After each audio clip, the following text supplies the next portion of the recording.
Macca's Guides. Hey guys, Macca here, and welcome to my video about the Xbox Game Pass. Now, I've already made a separate video kind of talking about what it is and what I think about it, so check that out if you want. The really brief description is that it is like Netflix for video games. You pay a service to get access to a library of games. Now, I went on Twitter and asked you guys if you wanted somewhat of a laid-back countdown of the easiest gamer score that you can get on this new service, and the answer was an overwhelming yes. So I've kind of went through the currently available games in the Xbox Game Pass, and some of these games may not be available in the future, and obviously games will be added in the future, so this list will probably be valid for a while, but not forever. So if you're watching this around June of 2017, it will be valid. Now, the awesome part of this is that if you have Xbox Live Gold, you can actually get a 14-day free trial right now. So go to the store, you can go to Browse Xbox Game Pass, and here you can kind of browse everything. You can get a 14-day free trial for free with Xbox Live Gold, or you can get a 1-month pass and pay monthly. $11.99 is the Canadian price. I believe it's $9.99 US if you live in the US. Or whatever region you live in, this is all going to be the same, whatever regional equivalent. Now, you can subscribe to the service, there's a description of the service, and then there's all these games, and there's so many games to look through and figure out, you know, what's going to be the easiest for you for Gamerscore, especially if you're getting it for Gamerscore or want to utilize that 14-day free trial to the best potential amount of Gamerscore you can grab. Now, there's a lot of different ways to sort, and obviously there's a lot of really great games that I would recommend, like Halo 5, Payday 2, even Bioshock Infinite. But not all of these games are going to be easy for Gamerscore. So what we're going to do instead is I'm going to sort all the games through A to Z, and then I'm just going to go through some of the easiest ones. Now, I'm going to be separating this into kind of 3 categories. The first category is going to be short Xbox One games, games that are under 10 hours, assuming you have a decent amount of skill. The second category is games that are easy, although do take a little bit longer. And then the third category will be games that are backward compatible, very easy, but don't offer a full 1000 gamer score. So let's just get started with the Xbox One games that are the easiest that you can get a full 1000 gamer score out of. And the first one I'd recommend is actually the first one on the list alphabetically, and that's iDarb. Now, this game was already Games with Gold, but it's a very easy 1 to 2 hour completion. I believe you have to have a Kinect, although they might have actually updated it so that you don't need a Kinect. There were Kinect-related achievements for scanning barcodes, but I think you can now scan barcodes in a different way by inputting codes and stuff, so that might work. You'll have to keep an eye out, maybe do a little bit of research on your own. The next game I'd absolutely recommend is Brothers, A Tale of Two Sons. This takes 2 to 3 hours, and luckily I have guides completely available covering this game for you. All of the achievements are completely optional, so you can actually beat the game without getting a single one, but it's a great game, and you can grab 1000 in about 2 hours, so that's another game I'd recommend. Next up, we're going to go down a little bit to the T's and look at The Swapper. This is another great game that also happens to have really easy achievements. You can grab 1000 in about 3 to 4 hours, and again, luckily I do have some videos available for you if you want to check them out. Next up, we're going to go with another Games with Gold, and this one is called Night Squad. It can take anywhere from 2 to 4 hours, and I would recommend you try this one out if you haven't already picked it up with Games with Gold. After that, we are going to go with Mega Coin Squad, directly below that. This is a 6 to 9 hour game. It involves a little bit of skill, but it's one of the easier games and one of the better games that are available with the Xbox Game Pass, especially if you're trying to use the 14-day trial to get as much gamer score as you can. Next up, right next to that, we have Max, The Curse of the Brotherhood, one of the more underrated games in my opinion, another game that is an easy 1000, although this one takes around 8 to 10 hours and involves a little bit of skill. It's still on the easier end of the list in the categories that we have here.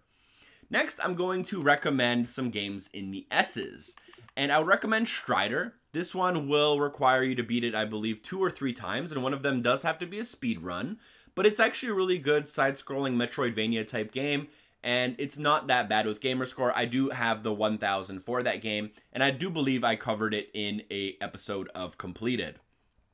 Also in the S's, we have Super Time Force, which I do believe was part of the Games with Gold program.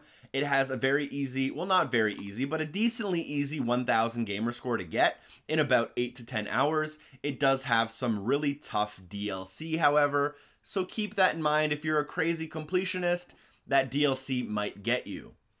Last but not least, from the Xbox One 1000s, I would recommend in the L's, we have Layers of Fear. This is a horror game. It requires, I believe, multiple playthroughs, like if not 5 of them, but you can get your time down to do them quite quickly, and it's a decent game. I would recommend it for actually being a good game on its own, and if you want to get that full 1000, it's going to take you about 8 to 10 hours. So that's 1, 2, 3, 4, 5, 6, 7, that's 9 total Xbox One games that I'd recommend that are decently easy, although take a little bit of skill, and are all under 10 hours. So that's 9,000 Gamerscore if you wanted to. Now next, I'm going to recommend 6 games that are easy 1000s, however, they do take a long time. So D4 is a game that is like an episodic type game, and you probably will need guides for it.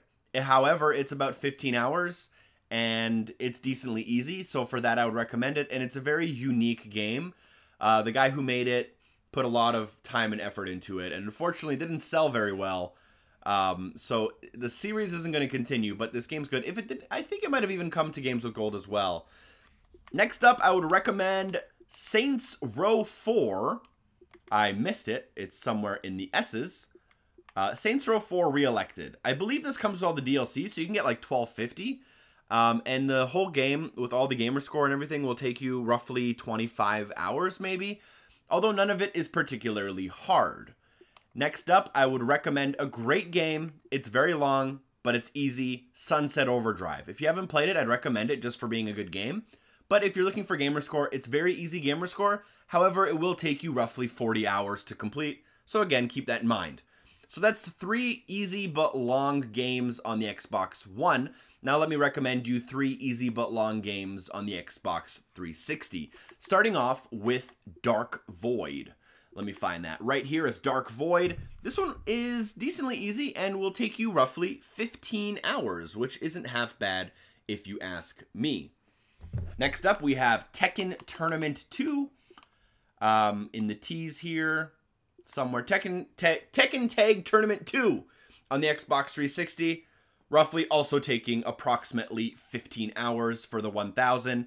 Not being particularly hard, but you need a little bit of fighting game skills in order to get that full 1000. You can probably grab a majority of it, even if you're not that great though. And then we have Lego Batman. All the Lego games are generally easy because they're usually designed for kids. This is the first of the Lego Batman games. 25 hours should get you the full 1000. Next, in the last category, I have backward compatible arcade games that are easy and short Gamerscore, but don't offer the full 1000.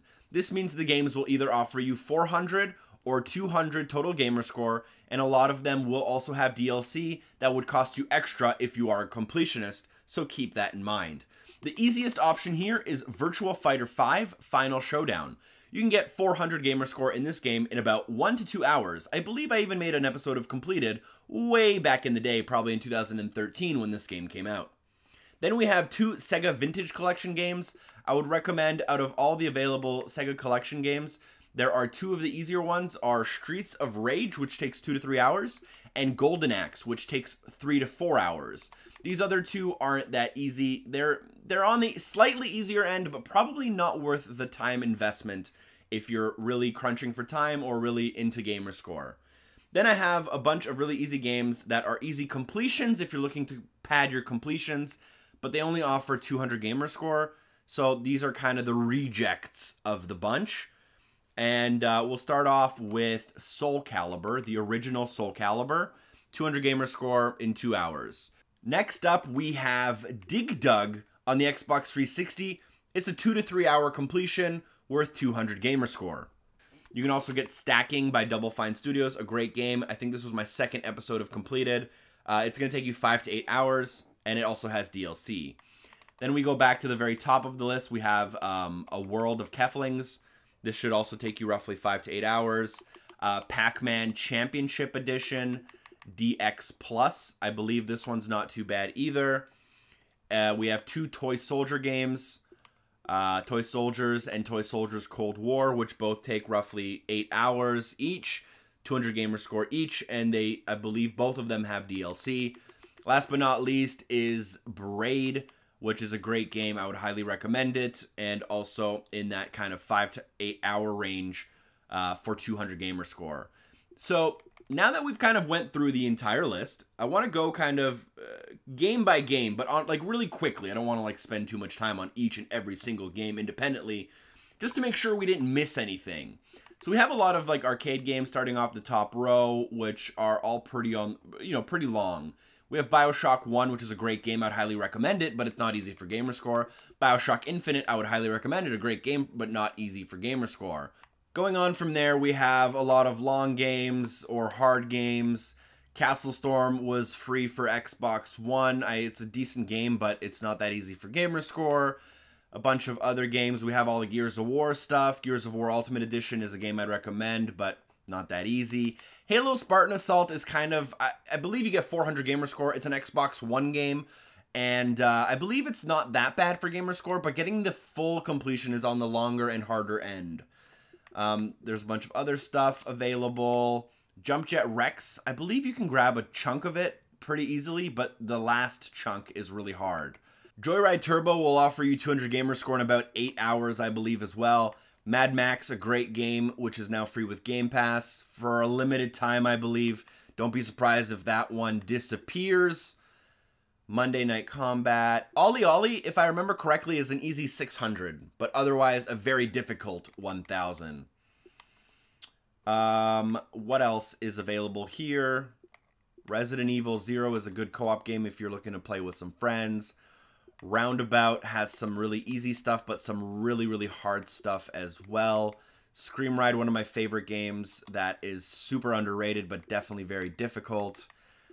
Yeah, and there's a bunch of other games here. The Golf Club, I have 1,000 in, but it takes about 20 hours. And that's about it, guys. That's about it for now. Obviously, more games might come to the Xbox Game Pass. Thank you guys so much for watching. I appreciate it. Share this video with a friend. Let people know that they can get access to the Game Pass for free for 14 days as part of a free trial with Xbox Live Gold. And take advantage of it if you're looking for Gamerscore. Think about signing on if it's your thing, and don't sign on if it's not your thing. That's totally cool too. Special thanks to Drop Dead Artemis for supporting the show on Patreon. And hopefully, I see you guys next time. Peace.